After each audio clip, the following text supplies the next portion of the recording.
귀한 찬양 감사를 드립니다. 우리 잠시 기도하고 우리 말씀 듣겠습니다. 사랑의 주님, 감사를 드립니다. 거룩한 주님의 날, 우리들의 발걸음을 주님의 전으로 인도하시고 세상의 그 많은 즐거움과 유익을 마다한 채 주님을 예배하는 것이 나의 가장 귀하고 값진 것임을 고백하는 자들이 이 자리에 모였습니다. 주님, 우리의 예배를 받아주시고 주님이 말씀하실 때에 하나님의 음성을 듣고 하나님의 뜻에 순종하는 거룩한 주의 백성들로 성령 하나님 역사하여 주옵소서.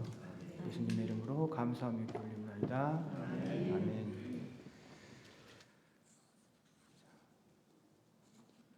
지난 주에 이어서 오늘도 공교롭게도 귀신에 대한 이야기입니다. 남양 특집은 아니고요. 하다 보니까 귀신 얘기가 성경에 여러분들 많은 기적들이 있는데 귀신에 대한 이야기를 여러분들이 묵상을 하거나 이렇게 성경을 읽으실 때 어떤 생각들이 드시나요? 하나님은, 예수님은 대단하신 분이구나. 우리가 이 세상에서 해결할 수 없는 초자연적인 어떤 능력을 행하시는 분이구나. 그 앞에 두려움과 경외함을 우리가 아마 느낄 겁니다. 그런데 오늘날의 현대 의학이 아시다시피 많이 발전을 했죠. 그래서 아마 정확하게 알지는 못하지만 대부분의, 그러니까 옛날에 귀신 들렸다라고 말하는 그런 현상들이 사실 오늘날에 나와 있는 현대 의학으로 대부분 컨트롤이 돼요. 그러니까 흥분하고 이렇게 제어가 안 되는 사람들에게 거기에 맞는 어떤 주사제를 놓거나 약을 처방을 하면 캄해져요. 차분해진다고요. 언제 그랬냐는 듯이. 그래서 우리가 읽은 이 성경에 나오는 귀신 들린 자 역시도 물론 사단이 역사를 하고 그러한 귀신 들림의 현상이 일어나고 있죠. 하지만 우리가 오늘 접한 이 복음서에 나오는, 특별히 예수님께서 사역을 하시면서 이스라엘에게 보여주신 이 귀신을 쫓아내시는 사역들, 또 병든 자를 고치시는 사역들은 단순히 어떤 육체적인 질병, 귀신 들림에 있는 자들을 치료해 주는 목적뿐만 아니라 그 이면에 또 다른, 그것보다 더 놀라운 구원의 역사하심이 그 현상 가운데에 담겨져 있음을 여러분들이 보셔야 된다는 것입니다. 자, 오늘 말씀은 예수님께서 하나님 나라의 복음을 전파하시면서 행하시는 기적들을 소개를 합니다. 그렇죠? 만약에 여러분들에게 이러한 기적의 능력을 여러분들에게 주신다면 하나님이, 여러분들은 어떻게 사용하실 거예요? 여러분들이 치유의 은사가 여러분들에게 생겼어요. 어느 날 갑자기. 그래서 누가 이렇게 감기가 걸렸어. 그래서 손을 내가 한번 탁 대니까 감기가 뚝 나와버렸어요. 누가 이렇게 팔이 탁 부러졌네? 근데 이렇게 집사님이 팔을 한번 탁 잡으니까 뼈가 탁 붙어버렸어요. 자, 지금 피식 웃으시는 권사님 계세요. 그리고 여러분들 안 믿으시는 거야? 그러니까 아니, 성경이 나와 있는데 그죠? 우리들도 할 수 있잖아요. 주시면, 은사를 주시면, 그럼 이거 가지고 뭐 하실 거예요? 어떻게 하실 거예요? 야, 이제 내가 저기 필라델피아 한복판에다가 건물 하나 렌트해가지고 내가 크게 간판 하나 붙여서 아픈 사람은 다 오시오, 내가 다 고쳐줍니다. 헌금은 이렇게 헌금통 하나 갖다 놓고 우리가 그런 식으로 생각한다고요. 치유의 은사나 어떠한 놀라운 기적들이 일어나면 그것들을 통해서 정말 하나님이 원하시는 뜻이 무엇인지는 차치하고 당장에 그것들을 통해서 내가 무엇을 유익을 얻을까? 내가 어떻게 해서 이걸 통해서 그런 생각을 하게 된다고요. 근데 정말 하나님이, 예수님이 복음 사역을 시작하시면서 보여주신 기적들은 그러한 것에 목적이 있는 것이 아니에요. 올바른 그 기적의 의미를 깨닫기 위해서는, 특별히 이 귀신 들림에 대한 현상을 이해하기 앞서서는 먼저 이 배경이 되는 구절인 마태복음 12장을 한번 찾아볼 필요가 있습니다. 마태복음 12장 우리 화면에 나오죠? 제가 빠르게 읽겠습니다. 그때 서기관과 바리새인 중 몇 사람이 말하되 선생님이여 우리에게 표적 보여주시기를 원하나이다. 예수께서 대답하여 가라사대 악하고 음란한 세대가 표적을 구하나 선지자 요나의 표적밖에는 보일 표적이 없느니라. 요나가 밤낮 사흘을 큰 물고기 뱃속에 있었던 것 같이 인자도 밤낮 사흘을 땅속에 있으리라. 심판 때에 니느웨 사람들이 일어나 이 세대의 사람을 정죄하리니 이는 그들이 요나의 전도를 듣고 회개하였으며니와 요나보다 더 큰 이가 여기 있으며 심판 때에 남방 여왕이 일어나 이 세대 사람을 정죄하리니 이는 그가 솔로몬의 지혜로운 말을 들으려고 땅 끝에서 왔으며니와 솔로몬보다 더 큰 이가 여기 있느니라. 더러운 귀신이 사람에게서 나갔을 때에 물 없는 곳으로 다니며 쉬기를 구하되 얻지 못하고 이에 가로되 내가 나온 내 집으로 돌아가리라 하고 와 보니 그 집이 비고 소재되고 수리되었거늘 이에 가서 저보다 더 악한 귀신 7을 데리고 들어가서 거하니 그 사람의 나중 형편이 전보다 더욱 심하게 되느니라. 이 악한 세대가 또한 이렇게 되리라. 자, 예수님이 사역을 시작하자 바리새인들과 서기관들이 말을 합니다. 당신이 정말 하나님의 보낸 자이면 표적을 보여달라. 그러자 예수님이 뭐라고 말씀하시죠? 요나의 표적밖에는 보일 표적이 없다. 그러면서 너희들은 악하고 음란한 세대다라고 말씀하시면서 이야기하신 것이 우리가 잘 아는 7 귀신 들린 자의 이야기예요. 자, 그러면서 7 악하고 음란한 세대를 7 귀신 자가 악하고 음란한 세대라는 거죠. 자, 그런데 43절에 이 세대를 묘사하기를 뭐라고 말합니까? 귀신이 어떤 사람에게 나와 쉬려고 물 없는 곳을 찾았대요. 그런데 없더라는 거죠.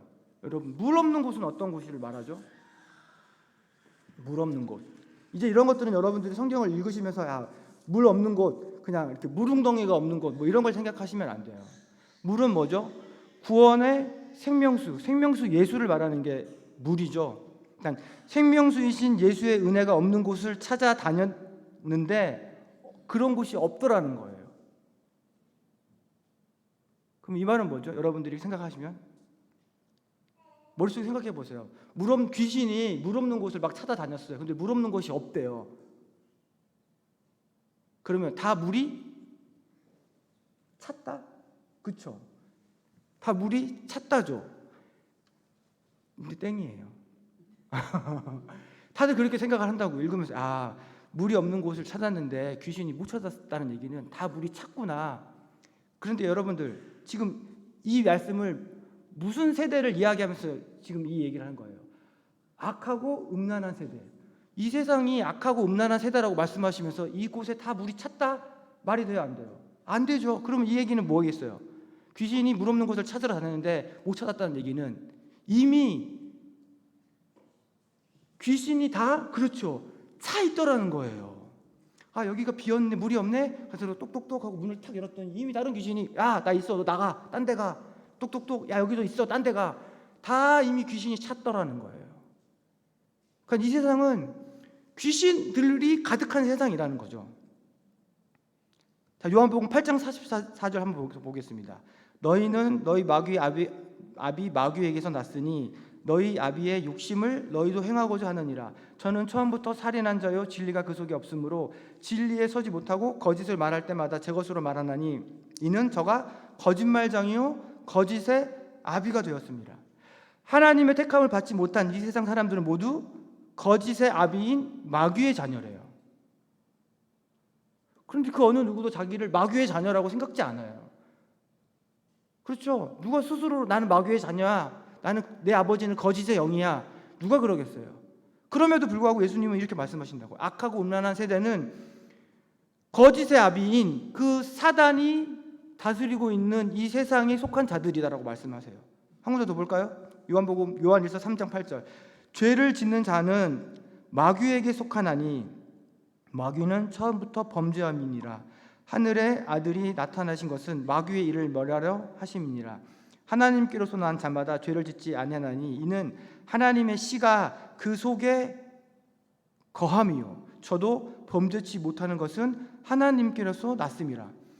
거짓의 영이 지배를 하는데 그 중에 죄를 범치 않는 자들이 있대요. 저 여러분을 말하는 거죠. 왜 그렇죠? 하나님의 그 씨는 누구예요? 예수 그리스도죠. 그 하나님의 씨인 예수 그리스도가 있는 자들은 범죄할 수가 없대요. 왜? 하나님께로서 났기 때문에. 이러므로 하나님의 자녀들과 마귀의 자녀들이 나타나니 이 세상에 하나님의 자녀와 마귀의 자녀가 있다는 거예요. 의를 행치 아니하는 자나 또는 그 형제를 사랑치 아니하는 자는 하나님께 속하지 아니했다. 이 사람이 하나님께 속했나 안 속했나를 알 수 있는 방법은 뭐라고요? 의를 행하는지 안 하는지. 다른 말로 형제들에게 사랑을 전하는지 안 하는지. 그럼 그 사랑이 뭐겠어요? 사랑을 전한다. 내가 형제를 사랑한다는 게 뭐겠어요? 말씀을 전한다. 진리를 전한다. 생명을 전하는 게 사랑이잖아요. 우리 이미 다 했죠. 무엇과 이 생명을 바꾸겠어요? 사랑이 생명이라고요. 자, 여기서도 마찬가지로 하나님의 자녀들과 마귀의 자녀들이 거하는 곳이 이 세상이에요. 자, 한 군데 더 볼까요? 마태복음 12장. 또 내가 바알세불을 힘입어 귀신을 내어 쫓아내면 너희 아들들은 누구를 힘입어 쫓아내느냐? 그러므로 저희가 너희 재판관이 되리라. 그러나 내가 하나님의 성령을 힘입어 귀신을 쫓아내는 것이면 하나님의 나라가 이미 너희에게 임하였느니라. 사람이 먼저 강한 자를 결박지 않고야 어떻게 그 강한 자의 집에 들어가 그 세간을 늑탈하겠느냐? 결박한 후에야 그 집을 늑탈하리라. 무슨 말씀이죠? 예수님은 그 하나님을 알지 못하는 사람들을 누구의 세간? 바알세불, 마귀의 세간이래요. 세간이라는 말이, 세간이 뭐예요? 집에서 사용하는 것들. 뭐 집에서 사용하는 게 뭐 있어요? 뭐 밥 먹을 때 쓰는 거, 밥그릇, 숟가락, 젓가락, 포크, 그런 걸 얘기하는 거예요. 마귀의 세간. 근데 이 세간이라는 단어에 또 다른 뜻이 뭐가 있냐면, 더 중요한 뜻인데, 남편의 유용함에 기여하는 아내. 아내긴 아내인데 어떤 아내냐? 남편으로서의 그 능력을 최대한 발휘할 수 있게끔 남편을 돕는 자로서의 아내래요. 그럼 이걸 잘 여러분들 한번 결합해 보세요. 진리를 모르는 자들은 마귀의 세간, 다시 말해 마귀의 아내인데, 그 아내가 뭐 하는 자라고요? 자신의 남편으로서의 역할을 다 할 수 있도록 돕는 자래요. 근데 남편이 마귀네, 그죠? 하나님을 모르는 자들은 이 마귀가 마귀로서의 역할을 감당하기에 최선을 다하도록 돕는 자라는 거예요. 그런 아내로서의 자들이 하나님을 모르는 자들이래요. 그러나 그러한 자들을 어떻게 하신다고? 주님이 마귀를 걸박해 놓으시고 마귀의 아내였던, 마귀의 부인이었던 우리들을 그 집에서, 이 세상에서 빼내어 주님의 신부로 삼으시겠다라는 거예요. 자, 이렇게 귀신이 무리 없는 곳을 찾아다니며 결국 찾지 못하죠. 그래서 어떻게 해요? 처음 있던 집으로 다시 돌아갑니다. 그랬더니 집이 어떻게 되어 있어요? 소재되었고 비어있고 수리되었어요. 깨끗하게 되어 있어요. 여러분들 여기서 또 다른 질문을 할게요. 그럼 이 얘기는 뭐겠어요? 집이 비어있고 수리됐고 깨끗이 소재되어 있어요. 이 상태는 그럼 좋은 거예요? 나쁜 거예요? 우리는 그냥 읽을 때 좋다, 이제 귀신이 나갔으니까 깨끗이 수리했으니까 이제 새로운 시작을 하자, 이렇게 읽는다고요. 근데 그게 아니라 이게 뭐라고요? 악하고 음란한 세대를 놓치시면 안 돼요. 악하고 음란한 세대가 자기 집을 깨끗이 청소하고 비고 소재하고 수리를 다 했어. 그 얘기는 뭐예요? 이제 내 욕망과 내 욕심과 내 비전을 이 빈 집에 가득 채워야겠다, 그 얘기인 거예요. 하나님이 우리가 성전이잖아요. 이 집은 성전, 우리를 말하잖아요. 근데 이 성전이 왜 성전이에요? 하나님이 거하시니까 성전이잖아요. 근데 하나님이 없고 그 대신 깨끗이 하나님을 비워놓고 깨끗이 소재해놓고 수리해놓고 내 욕망, 내 욕심, 내 계획을 채우려고 깨끗이 수리했다라는 거예요. 그 얘기는 뭐예요? 사단이 들어오기에 더 좋은 환경이 돼버린 거죠. 근데 얼핏 읽으면 깨끗하게 됐네, 좋은 환경이 됐구나, 이렇게 오해한다고요. 거꾸로 읽으신 거예요. 자, 그랬더니 그걸 반증해주는 표현이 뭐예요? 그 후에 7을 데리고 오잖아요. 7이 뭐예요? 완전수예요. 더 이상 이 마귀에게 좋은 환경이 없어요. 가장 마귀가 마귀로서의 기능을 하기에 가장 완벽한 장소가 지금 이렇게 성령으로 채워져야 할 그 성전인 우리가 비워지고, 대신 우리의 욕망과 우리의 야망으로 채워진 깨끗이 소재된 그 상태가 7인 귀신이 딱 들어오기에 좋은 상태라는 거예요. 이게 바로 귀신이 들렸다라는 것이죠. 자, 하나 더 말씀을 보고 마치겠습니다. 우리 지난주에 봤던 말씀인데요. 마가복음 5장, 다 읽지는 않고 이제 듬성듬성 한번 읽을게요. 예수께서 바다 건너편 거라사 지방에 이르러 배에서 나오심에 귀신 들린 사람이 무덤 사이에 나와 예수를 만나다.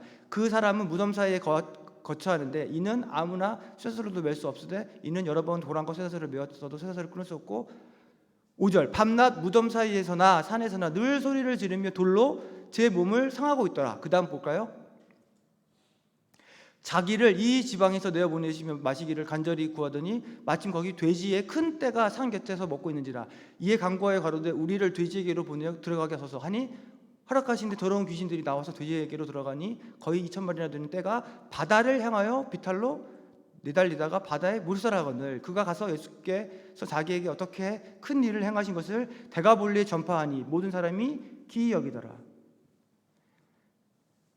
신약에 나와 있는 모든 말씀들은 구약으로서 읽으셔야지 깨달을 수 있죠. 그죠? 그러니까 신약은 뉴 테스터먼트잖아요. 신약은 구약을 성취하는 거예요. 그러면 금방 마가복음에 거라사 지방에 귀신 들린 자 그 얘기가 나오는데 그 귀신 들린 자가 무덤에 거하죠. 왜 무덤이겠어요? 이 의미를 보려면 어디로 가야 돼요? 구약으로 가야죠. 이사야서를 보면은 뭐라고 나오냐면 하나님 대신 우상을 섬기는 자들, 스스로는 거룩하다라고 여기면서 뒤로는 하나님이 싫어하시는 일들을 행하는 그러한 자들이 어디에 사는 자들이냐? 무덤에 사는 자들이라고 말해요. 볼까요?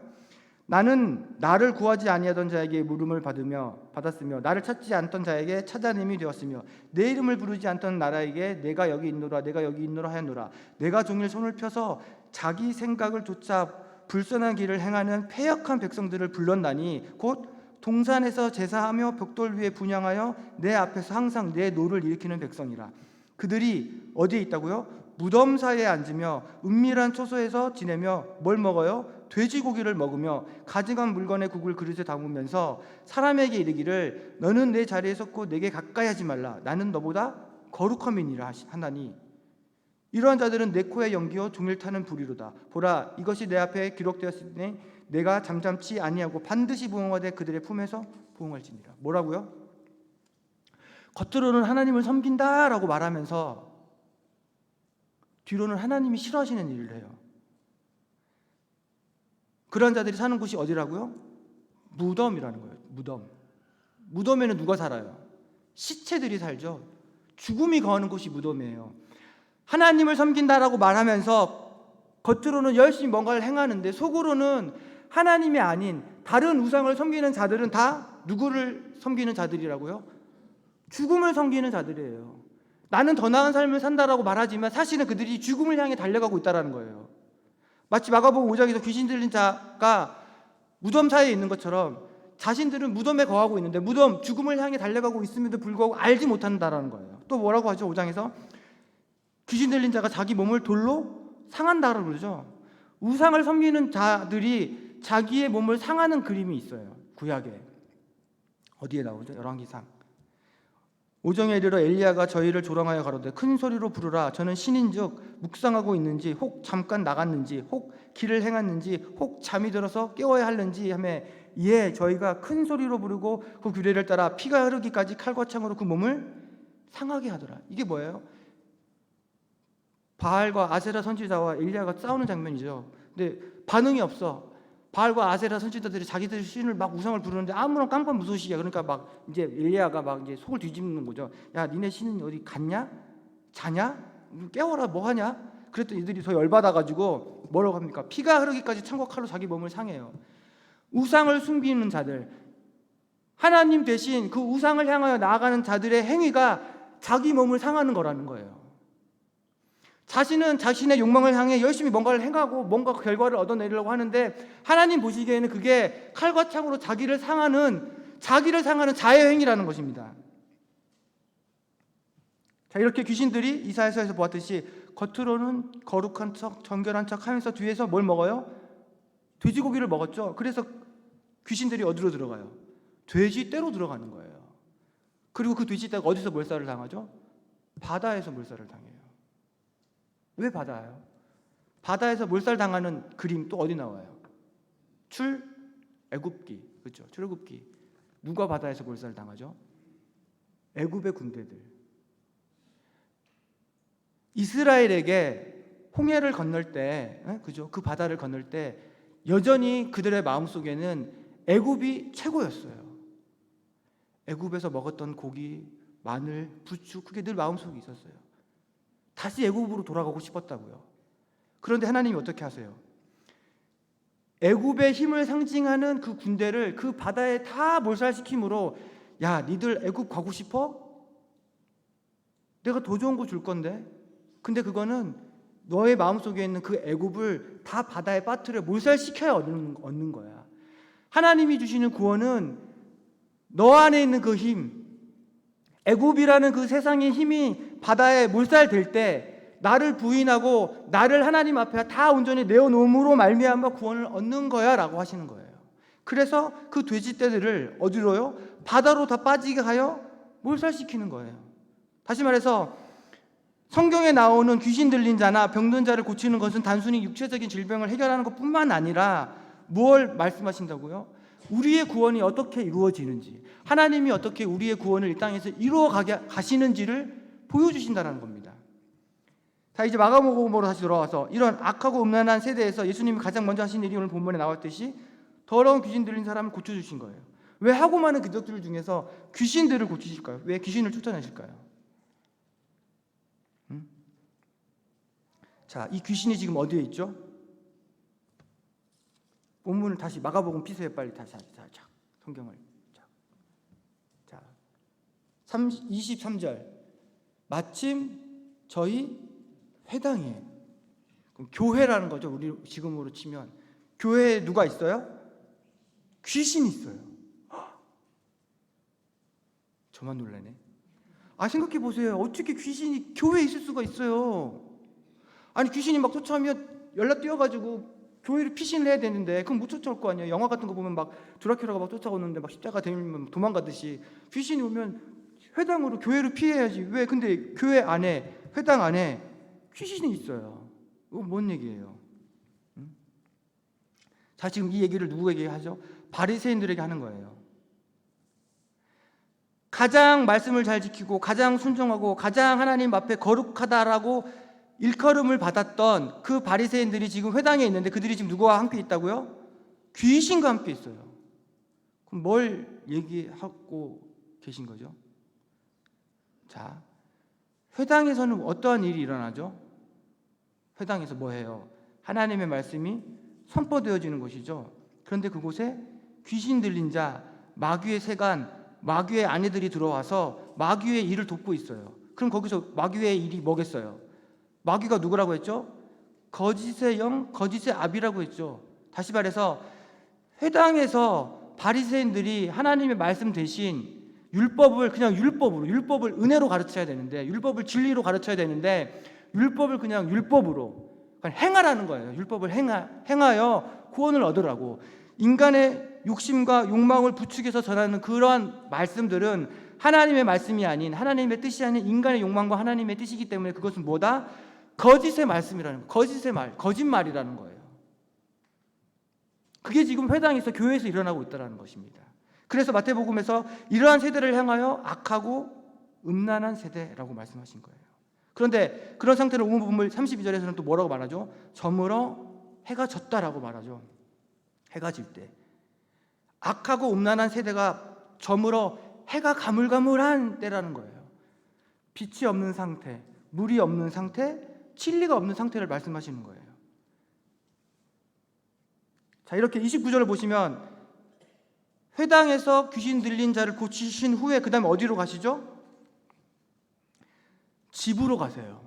집, 성전으로 가시는 거예요. 자, 그런데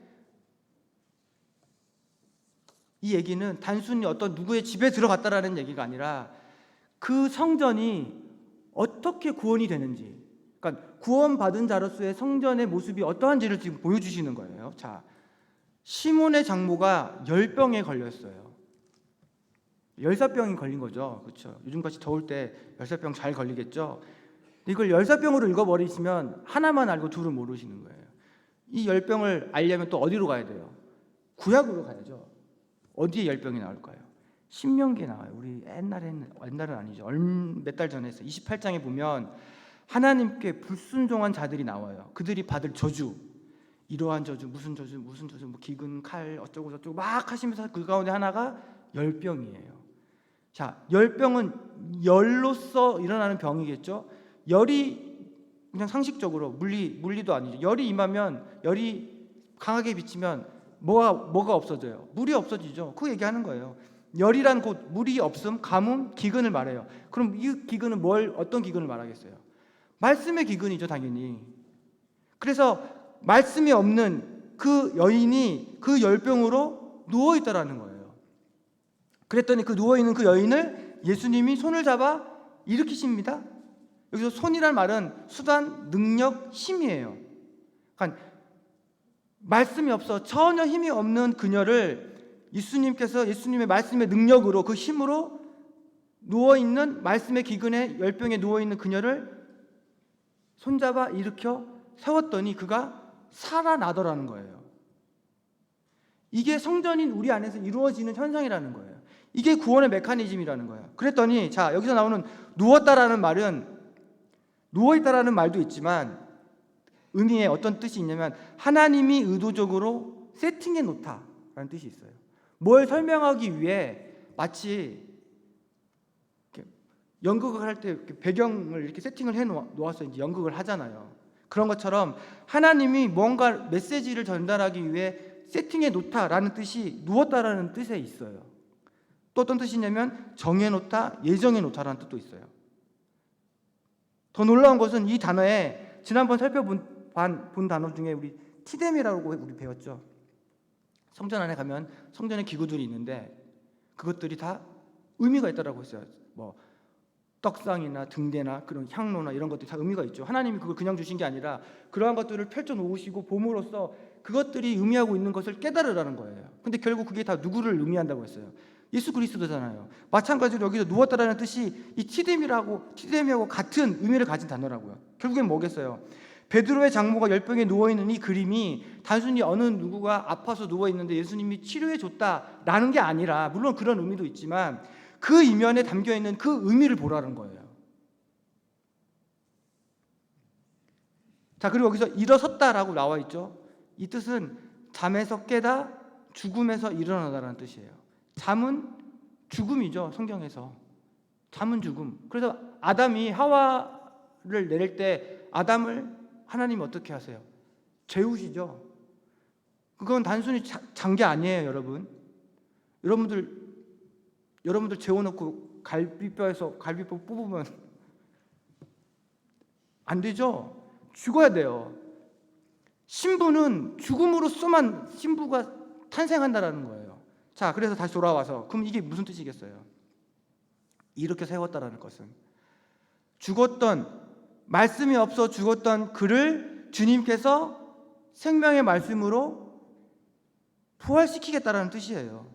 그래서 이 단어가 예수님의 부활에 똑같이 사용이 돼요. 마태복음 20장 19절. 이방인들에게 넘겨주어 그를 능욕하며 채찍질하며 십자가에 못 박게 하리니 제3일에 살아나리라. 요 살아나리라가 요에 나온 일으키다랑 같은 단어인 거예요. 자, 그랬더니 이렇게 살아난 그녀가 뭘 합니까? 수종을 들죠. 서브예요. 서빙. 서번트가 여기서 나온 거죠. 종. 근데 여기서 이 단어가 디아코노스인데 우리가 잘 아는 디콘이라는 단어가 나왔어요. 디콘이 뭐죠? 안수 집사를 디콘이라고 그러잖아요. 집사. 이 디콘이 여기서 나온 거예요. 수종 드는 사람, 종. 이게 집사라는 거예요. 자, 그런데 이 단어의 원래 뜻은 뭐가 있냐면 먼지나게 분주히 달리다, 추격하다, 급히 쫓아가다라는 뜻이 있어요. 그럼 이걸 잘 결합해서 생각해 보세요. 말씀이 없는 기근에 놓여 있는 상태에서 세상의 목표를 향해 내달리던 그 인생이 생명수 샘물인 예수를 만나 그 생명수를 마시자 그의 목표가 예수로 바뀐 거예요. 예수를 알기 전에는 내 인생이 어떻게 하면 내 로또에 당첨될까, 어떻게 하면 저 파워볼에 당첨이 돼서 일확천금으로 내 인생을 펼까, 이거였다면 예수를 만난 후에는 그런 거 다 필요 없구나, 예수만 있으면 그곳이 천국이구나 라로 바뀐다라는 거예요. 아무도 아멘을 안 하시네요. 그래요, 맞아요. 아멘 하기 힘들어요. 왜 그런 줄 아세요? 아직 우리가 하나님의 뜻을 몰라. 우리를 향하신 하나님의 뜻을 아직 몰라서 아멘 할 수가 없어요. 여전히 우리의 마음속에는 아니야, 하나님이 나에게 이 로또를 하나 맞게 해서 하나님의 영광 돌리게끔 그런 하나님의 뜻이 있을지도 몰라. 이게 있어서 지금 아직 아멘을 못 하시는 거예요. 근데 자, 이럴 줄 알고 예수님이 이 기적을 일으키시는 이 오늘 읽은 이 장면 사이에 좀 어색한 장면을 하나 끼워 놓으셨어요. 그거 어디죠? 35절. 새벽 오히려 미명에 예수께서 일어나 나가 한적한 곳으로 가사 거기서 뭐 하시더니? 기도하시더니. 우리가 이러한 하나님의 은혜를 누리기 위해서 필요한 것은 뭐라고요? 기도라는 거예요. 기도하는 자만이 이 하나님의 이 능력의 사역을 감당할 수 있다는 거예요. 그럼 기도가 뭐예요? 우리 했잖아요. 내 필요, 내 뜻, 내 목표, 내 계획을 하나님 앞에 이렇게 결제 서류 도장 사인 받으려고 내미는 게 기도예요. 하나님 나 이런 거 할 건데요. 하나님 사인해 주세요. 그게 기도가 아니라 그랬죠. 기도는 하나님의 뜻을 구하는 거예요. 하나님의 뜻이 그래서 내 뜻이 되어 내가 하나님과 연합이 되면 내가 하는 모든 기도가 하나님의 뜻이기 때문에 하나님이 100% 그걸 응답하시는 거예요. 그게 기도라는 거예요. 내 욕망이 사라지고 내 욕망 대신 예수 그리스도의 뜻이 채워지면 그 기도가 하나님 앞에 연락이 되고 그 기도를 하는 자가 오늘 본문에 나와 있듯이 생명이 없는 곳에 생명을 주고 죽음이 거한 곳에 생명을 주는 능력을 주는 자의 삶을 살게 한다는 거예요. 그것이 바로 기도라는 거예요. 그래서 하나님 예수님이 요 기적을 행하시는 장면들 사이에 본인이 기도하시는 장면을 보이심으로써 제자들과 우리들에게 이 능력은 기도 외에는 없다라고 말씀하시는 거예요. 그리고 끝으로 이러한 진리로 하나님과 연합된 자들이 45절에서 어떠한 삶을 살고 있는지 기록을 합니다. 뭐라고 말씀하죠? 동네에 들어가지 못하시고 오직 바깥 한적한 곳에 계셨으나 사방에서 그에게 나아오니라. 이 진리의 말씀을 복음을 깨달아 하나님과 연합된 자는 이 세상에서 어떠한 삶을 사냐면 동네를 떠나 바깥 한적한 곳으로 모여드는 삶을 살게 되어 있대요. 동네는 뭐예요? 동네 폴리스거든요.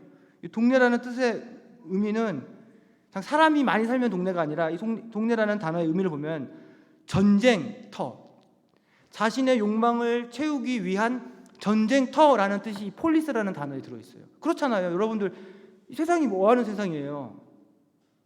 예? 한 사람을 내가 밟아야지 내가 올라서잖아요. 내가 저 사람보다 하나 더 업적을 쌓아야지 인정을 받는 게 세상이잖아요. 그러니까 겉으로 보이기에는 평화롭지만 그 이면을 걷어내면 모두가 다 전투를 치르고 있다라고요. 그게 동네예요. 근데 그 동네를 어떻게 된다고요? 진리를 가진 자들은 떠나게 돼요. 그리고 어디로 가요? 바깥은 광야예요. 광야. 오늘을 보면 광야. 광야에 가면 뭐가 있어요? 선인장? 오아시스? 아무것도 없어요. 그래서 바깥을 한적한 곳이라고 얘기한 거예요. 한적하다는 것이 뭐 이렇게 조용하니 어디 전원주택에 뭐 그런 한적한 게 아니라 외로움, 고독이란 단어예요. 세상의 목표를 향해 서로 이전 투구하는 세상에서 벗어나 진리를 가진 자들은 광야로 나가 하나님과와 나, 그 외로운 삶을 살게 되더라는 거예요. 그 광야로 기꺼이 주님을 만나러 모이더라는 거예요. 이게 복음을 가진 자, 진리를 깨달은 자의 삶의 모습이라는 거예요. 그럼 여러분들이 지금 돌아보세요. 나는 지금 어디를 가기를 더 좋아하는지, 세널시리를 더 즐겨 하시는지, 저 서버반을 사람 많은 곳에서 함께 이렇게 즐겁게 뭐 이것도 좋지만 성경은 말하잖아요. 진리를 가진 자는 동네를 떠나 한적한 곳에서 하나님과 대면하는 그곳에 나아간다라는 거예요. 여러분들 신앙생활 열심히 하지만 여러분들이 이제 지금은 팔다리가 다 성하니까 나오시잖아요. 근데 여러분들 50년 후에 여러분들 모습을 떠올려 보세요. 저도 아마 모르겠어요. 그때 되면 자식도 못 믿고요. 옆에 있는 마누라도 못 믿고요. 있지만 남편도 남편은 뭐 벌써부터 도움 안 되잖아요. 그죠? 그럼 누구만 남아요? 집사님 누구만 남아요? 유집사님 남을 것 같아. 잘하셔가지고. 자, 그런데 마지막에는 누구만 남아요? 하나님과 저만 남아요. 하나님과 저만. 그럼 그때 뭘 하나님 앞에 내놓으시겠냐고요. 진리를 내놔야죠. 우리 이 세상을 살면서 배웠던, 누렸던 그 은혜를 내놓아야죠. 뭘 내놓으시겠어요? 세상 살면서 여러분들이 쌓아놨던 어떤 업적들, 명예들, 부 이런 거 내놓으시겠어요? 난 하나님 이만큼 했어요. 교회에서 이만큼 봉사했어요. 그거 아니라고요. 그 진리의 말씀을 내놓으라고. 여러분들이 받은, 여러분들이 깨달은 그 진리의 말씀을 내놓으라고요. 하나님은 그걸 보시겠다라는 거예요. 자, 이렇게 오늘 말씀은 결국 귀신 들린 자, 병든 자를 통해 예수님은 단순히 우리의 육체적인 질병을 고치실 뿐만 아니라 무엇을 해결하신다고요? 죄와 죽음으로 죽었던 이 사망으로 저주로 가득한 이 세상에서 택하신 하나님의 백성들을 구원해내시는 모습을 귀신을 쫓아내고 질병을 치유하시는 모습으로 우리들에게 보여주신다라는 거예요. 아무쪼록 이 말씀을 통해서 지금도 귀신 들린 이 세상 속에 자신이 귀신 들렸는지도 모른 채 이 저주의 바다를 향하여 달려가고 있는 이 세상 속에서 예수 그리스도의 그 십자가, 그 복음, 그 진리, 그 은혜를 들고 담대히 나아가는 저와 여러분이 되기를 간절히 소원합니다. 사랑해 주님, 감사를 드립니다. 오늘 이 귀신 들린 자, 병을 고치시는 예수님의 모습을 통하여서 여전히 자신의 욕심과 죄악으로 귀신과 함께하고 있음에도 불구하고 그것을 깨닫지 못하고 저주의 바다로 달려가는 이 세상을 바라보며 그럼에도 불구하고 그 속에서 우리를 하나님 백성으로 건져내 주셔서 진리로 복음으로 이 생명을 나누는 자로 살게 하신 주님 감사를 드립니다. 이제는 우리가 주님 앞에 담대히 나가기를 원합니다. 주님이 주시는 이 생명생 샘물로 세상을 증거하며 세상을 향하여 담대히 나아가는 저희들로 역사하여 주옵소서. 감사를 드리며 예수님의 이름으로 기도합니다.